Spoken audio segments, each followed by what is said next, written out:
এই দুই চরিত্র শুধু কার্টুন নয়, বাস্তব জীবনেও ছিল তারা। আমার মতো যারা যারা চিকু আর বান্টি কার্টুন দেখতে পছন্দ করে তারা সবাই জানতে চায় যে চিকু আর বান্টি আসলেই বাস্তব জীবনে ছিল কিনা এবং শেষ পর্যন্ত তাদের সাথে কি হয়েছিল। তো এই সব কিছু জানতে পারবে আজকের এই ভিডিওতে। তাই ভিডিওতে একটি লাইক করে দাও আর চ্যানেলটিকে সাবস্ক্রাইব করে নাও। আর তুমি কোথা থেকে ভিডিওটি দেখছো সেটি কমেন্টে জানাও। তো বন্ধুরা, আসলে চিকু আর বান্টি কার্টুনটি বাস্তবের চিকু আর বান্টির মতো করেই বানানো হয়েছে, কিন্তু এর সাথে একটি হৃদয় বিদারক ঘটনাও জড়িত আছে। শোনা যায় বহু বছর আগে ভারতের পুনে শহরের এক গ্রামে থাকত মধ্যবিত্ত এক পরিবার। সেই পরিবারের দুই ছেলে, চিকু যার বয়স 11 বছর আর বান্টি যার বয়স 10 বছর। দুষ্টুমি ছিল ওদের রক্তে মিশে, যেমনটা আমরা কার্টুনেও দেখতে পাই। পড়াশোনায় একদম খারাপ, প্রতি বছর ফেল করত তারা।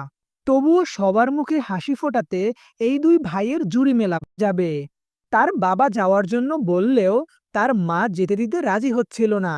কেন যেন তার মনে খুব ভয় হচ্ছিল। কিন্তু দুই ভাই অনেক রিকোয়েস্ট করে তাকে রাজি করে ফেলে।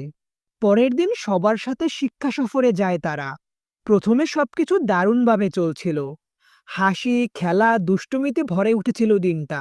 কিন্তু ফেরার পথে হঠাৎ করে বাস নষ্ট হয়ে গেলে সবাই নেমে পড়ে বাস থেকে। চিকু আর বান্টি মজা করতে করতে ঢুকে যায় কাছের জঙ্গলে। কিছুক্ষণ পরে বাস ঠিক হলে বাকি ছাত্ররা আবার বাসে উঠল।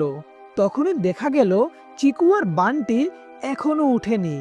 শিক্ষকেরা ও কয়েকজন ছাত্রছাত্রী মিলে চলে গেল গভীর জঙ্গলে চিকু বান্টিকে খুঁজতে। চারদিক নিস্তব্ধ, শুধু ঝিঝি পোকার শব্দে গা শিউরে উঠছিল। বেশ কিছুক্ষণ খোঁজাখুঁজির পর হঠাৎ সবাই স্তব্ধ হয়ে গেল, কারণ সামনে পড়ল এক ভয়ঙ্কর দৃশ্য। তো এরপরে কেউ বলে ওদের দুজনকে নাকি হিংস্র প্রাণীরা মেরে ফেলেছিল। কেউ বলে ওরা আসলে সেই জঙ্গলেই হারিয়ে গিয়েছিল আর কোনোদিন ফিরে আসেনি। আবার অনেকের বিশ্বাস সেদিনের পর থেকে আসলে কেউই জানে না